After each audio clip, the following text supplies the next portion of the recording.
এবার হাসপাতালে লিফট থেকে পড়ে রোগীর স্বজনের মৃত্যু। গাজীপুরের শহীদ তাজউদ্দিন আহমদ মেডিকেল কলেজ হাসপাতালে লিফট থেকে পড়ে এক রোগীর স্বজনের মৃত্যু হয়েছে। ঘটনাটি ঘটেছে গেল মঙ্গলবার রাত 11:30টার দিকে। নিহত জাহিদুল ইসলামের বাড়ি কুমিল্লার দাউদকান্দিতে। তিনি শিশু সন্তান নিয়ে হাসপাতালের 10 তলায় শিশু ওয়ার্ডে কয়েকদিন ধরে চিকিৎসা নিচ্ছিলেন। স্বজন ও হাসপাতালের প্রত্যক্ষদর্শীরা বলেন, জাহিদুর রহমান কয়েকদিন আগে স্ত্রী ও শিশু সন্তান নিয়ে শহীদ তাজউদ্দিন আহমদ মেডিকেল কলেজ হাসপাতালে চিকিৎসার জন্য এসেছিলেন।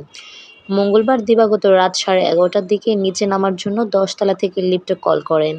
তিনি লিফটে কল করলে দরজা খুলে যায়, কিন্তু লিফট ততক্ষণে উপরের থেকে আসেনি। লিফটের মেঝে ফাঁকা ছিল। তিনি ভেতরে পা দিলে সঙ্গে সঙ্গে নিচে পড়ে যান এবং ঘটনাস্থলেই তার মৃত্যু হয়। হাসপাতালে দায়িত্বরত আনসার সদস্য আইয়ুব হোসেন বলেন, খবর পেয়ে আমরাও এসেছিলাম। পরে লিফটের গ্রাউন্ড ফ্লোর হতে তাকে রক্তাক্ত অবস্থায় উদ্ধার করা হয়েছে। হাসপাতালের জরুরি বিভাগের চিকিৎসক ডাক্তার মঞ্জুর মোর্শেদ বলেন, আমরা শুনতে পাই লিফট থেকে একজন পড়ে গেছে। পরে লোকজন লিফট হতে একজনকে মৃত অবস্থায় আমাদের এখানে নিয়ে আসেন। পরে মরদেহ মর্গে পাঠানো হয়েছে।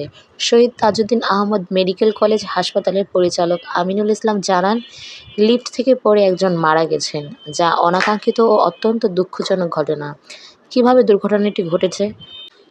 দুর্ঘটনাটি ঘটেছে তা ভালো করে তদন্ত করে দেখা হবে। এজন্য 4 সদস্য বিশিষ্ট তদন্ত কমিটি গঠন করা হয়েছে। যত দ্রুত সম্ভব তদন্ত শেষে রিপোর্ট দিতে বলা হয়েছে। প্রতিদিন এরকম নতুন নতুন ভিডিও পেতে আমাদের চ্যানেলটি সাবস্ক্রাইব করুন এবং লাইক, কমেন্ট এবং শেয়ার দিয়ে পাশে থাকুন। ততক্ষণ সবাই ভালো থাকুন, সুস্থ থাকুন। আল্লাহ হাফেজ।